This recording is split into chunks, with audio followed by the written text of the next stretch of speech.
শান্ত সকাল, ব্যস্ত শহরে ধীরে ধীরে ফিরছে নিয়মিত ছন্দ।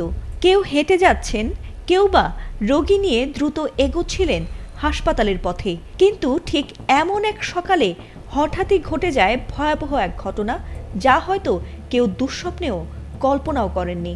হাসপাতালের সামনে একটি প্রধান সড়ক চোখের সামনেই ধসে পড়ে। ঠিক এমন ঘটনারই একটি ভিডিও ছড়িয়ে পড়ে সামাজিক মাধ্যমে, যা দেখে রীতিমতো আঁতকে উঠছেন লাখো মানুষ। থাইল্যান্ডের রাজধানী ব্যাংককের ওয়াজিরা হাসপাতালের সামনে হঠাৎই ধসে পড়ে একটি প্রধান সড়ক, আর তাতে মুহূর্তেই তৈরি হয় প্রায় 50 ফুট গভীর বিশাল গর্ত।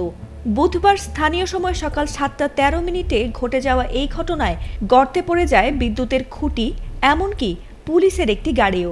ভিডিওতে দেখা গেছে ভাঙা সড়ক থেকে টেনে তোলা হচ্ছে একটি গাড়ি। তবে আশ্চর্যের বিষয় হলো, এত বড় দুর্ঘটনায় কোনো হতাহতের খবর পাওয়া যায়নি। যদিও আতঙ্ক থামেনি এখানেই।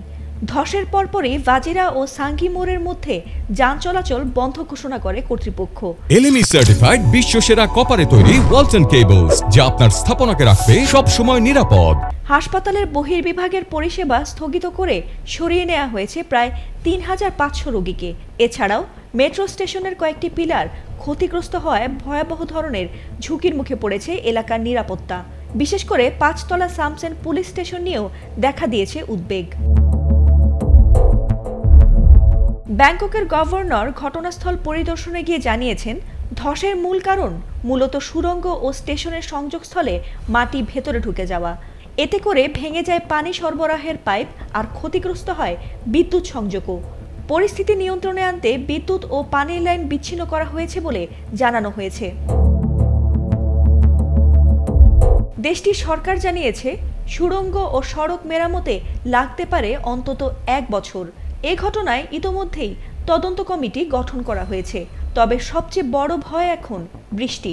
গভর্নর সতর্ক করে বলেছেন, ভারী বৃষ্টি হলে গর্ত আরও ভেঙে পড়তে পারে আর তৈরি হতে পারে মারাত্মক বিপর্যয়। এদিকে ওয়াজিরা হাসপাতাল 2 দিনের জন্য বহির্বিভাগ বন্ধ রাখলেও ভর্তি রোগীদের সেবা অব্যাহত রয়েছে। তবে সাধারণ রোগীদের জন্য অন্য হাসপাতালে যেতে বলা হয়েছে। ফাতিমা সুলতানা, এটিএন বাংলা।